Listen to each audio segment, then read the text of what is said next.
Hey, what's up, guys? This is Marseille, aka the Property Pastor, and I've partnered with the folks over at RentRedi to bring you another great video. And today we're talking all about how do you work a full-time job and operate your real estate business. Now, I have got a rental portfolio of about 12 properties. I've been doing that now for about 4 years, just buying properties, doing rehabs to them, getting them rented out, things, all of that good stuff. But being able to build that portfolio over the past 4 years has been a blessing, but it's also been a challenge. Now, a typical day for me involves a 4:45 a.m. wake up, going out for my morning run or lifting weights, going to work, then after work, jumping off, trying to have a quick family dinner, going to one of my kids' sports practices, and then to top it all off, I'm a pastor, so I'm typically working on a sermon for the next upcoming Sunday. So you may ask, how in the world does a person do all of that? So I'm able to do it, and I want to kind of share with you some of the tips, some of the strategies that I've been able to use that help me to balance all of that stuff and to still keep my sanity and to still maintain family, work-life balance, and all that kind of good stuff. But before we get started, before we jump into the video, I want to ask you to make sure that you hit that like button. Make sure you hit that subscribe button and subscribe to this channel. And then also hit that share button, because somebody else can greatly benefit from this content. And we want to share it with as many people as possible. So thank you for tuning in today. And again, thanks to the folks over at RentRedi.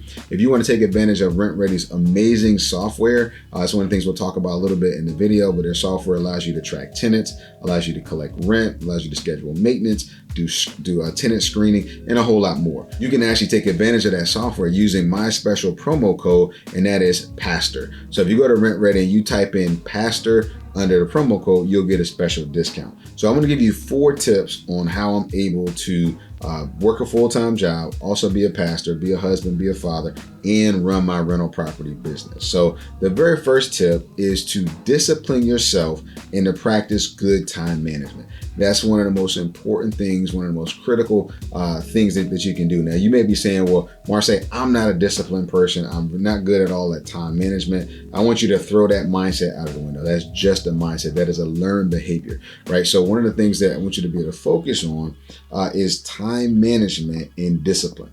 So in terms of time management, there are so many things that are pulling away at your time that you may not even realize.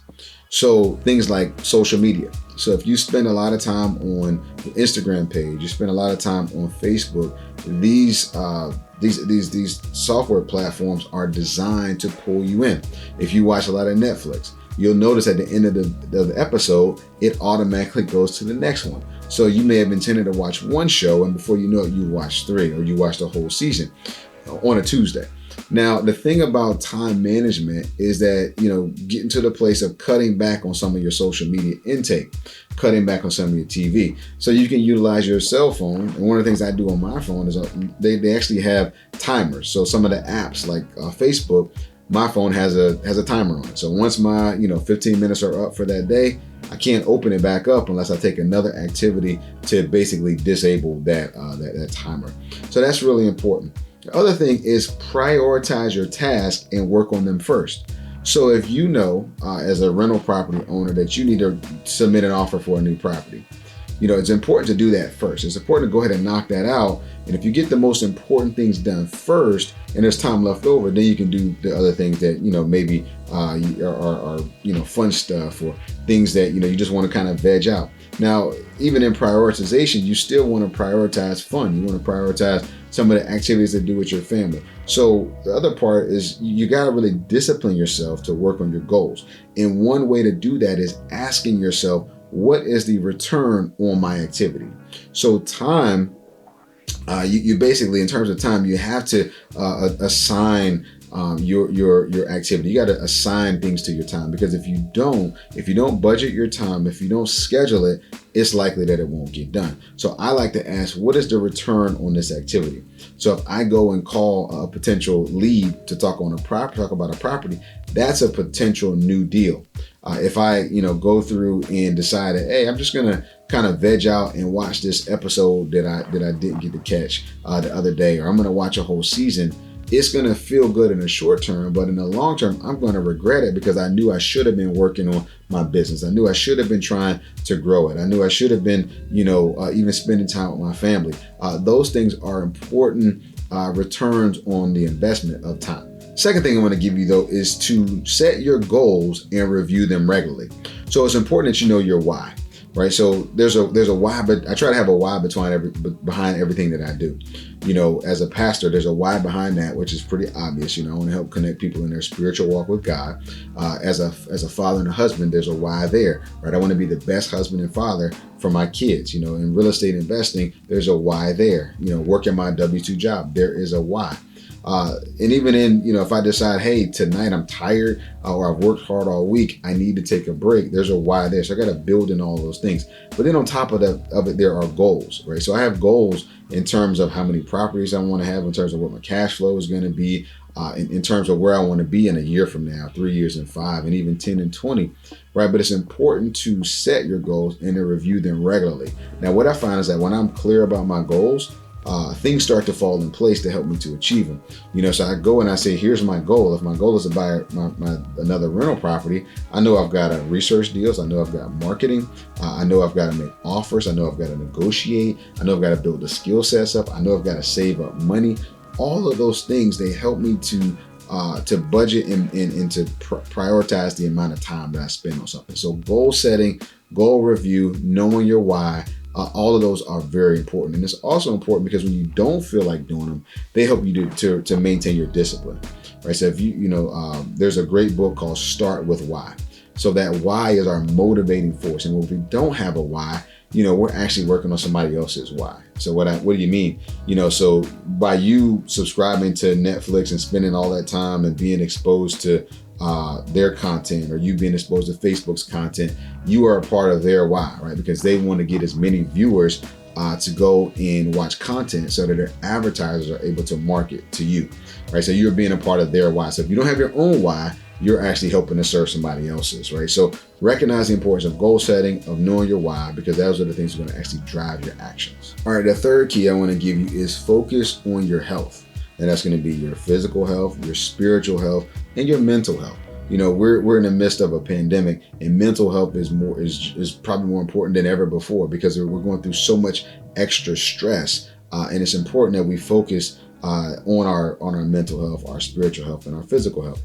I try to run a minimum, I try to run about three times a week. I get out and get plenty of cardiovascular exercise pretty much every day. Some days I'm running, some days I'm walking, lifting weights and things like that. And what I find is that even though I'm extremely busy, my stress level is much lower. Why? Because I am actually out there exercising my physical body. It's important on the spiritual side, right? If you go to a church or a synagogue or whatever your religious preference is, it's important that you go and reconnect there on those levels. It's also important that you serve, right? You give in the community and you try to benefit other people's lives. So your physical health is important, your spiritual health is important, and then mental health. Right. So even if, it's okay to go and talk to someone, about your stress, about the way you were raised, the way your background, the hurt you've experienced, and all of those kind of things. But focus on your health, right? Your health is very critical and it's very important. And when you don't do that, what you find, at least what I find in my life, is that when I'm not exercising and working out, I'm more irritable. I'm actually more tired. Right. So in terms of, make sure you're getting enough sleep, drinking enough water, eating a good balanced diet. Those things are really important for you to be able to maintain a high level of performance. And for me, they're critical. So I find that in all of those busy days, by getting up early and working out, my energy level is higher. I'm sharper mentally, all those kind of things. So it's important for you to have that balance to be able to focus on your health as well. And then last but not least, my fourth tip is to outsource as much as possible. So during my day, I am juggling a lot of things. Like I like to say, I'm spinning a lot of plates. But one of the key things in doing that is I outsource tasks that other people can do. If somebody else can go and show a property, I'm going to outsource that. If somebody else can do my accounting for me, I'm going to outsource that. If somebody can go take care of all the maintenance, I'm going to outsource that. And the reason I'm doing that is because these are things that someone else is better doing. And I want to work on my business and not in it.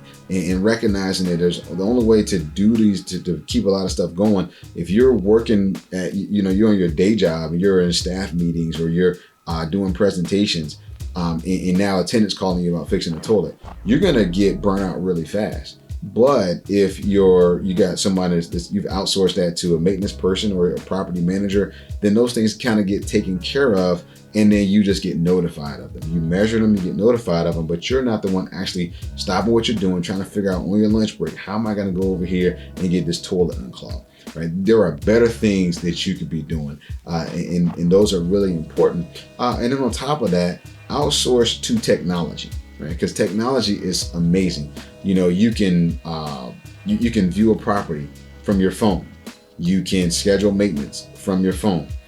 You can literally, if you want to pretty much get tenants lined up or show a property, you can do a video tour literally using an iPhone, right? So these things are really important. And that's one of the things I love about RentRedi with their software is that you can, like I mentioned earlier in the video, you can go and you can screen tenants, you can collect rent, you can set up maintenance, you can do background checks. There's just a whole host. You can even connect your property manager to RentRedi and automate a large amount of your business. So really cool stuff, right? But one of the things that helps me is outsourcing. And I highly recommend that you outsource as much as possible because for me, you know, I'm doing all these different things, and without software, without technology, without getting the exercise that I need, without having a clear focus on my goals, without discipline and time management, that there's absolutely no way I would have burned out a long time ago. So these are just some tips. Those 4 tips have really helped me in my journey. They've helped me in my business,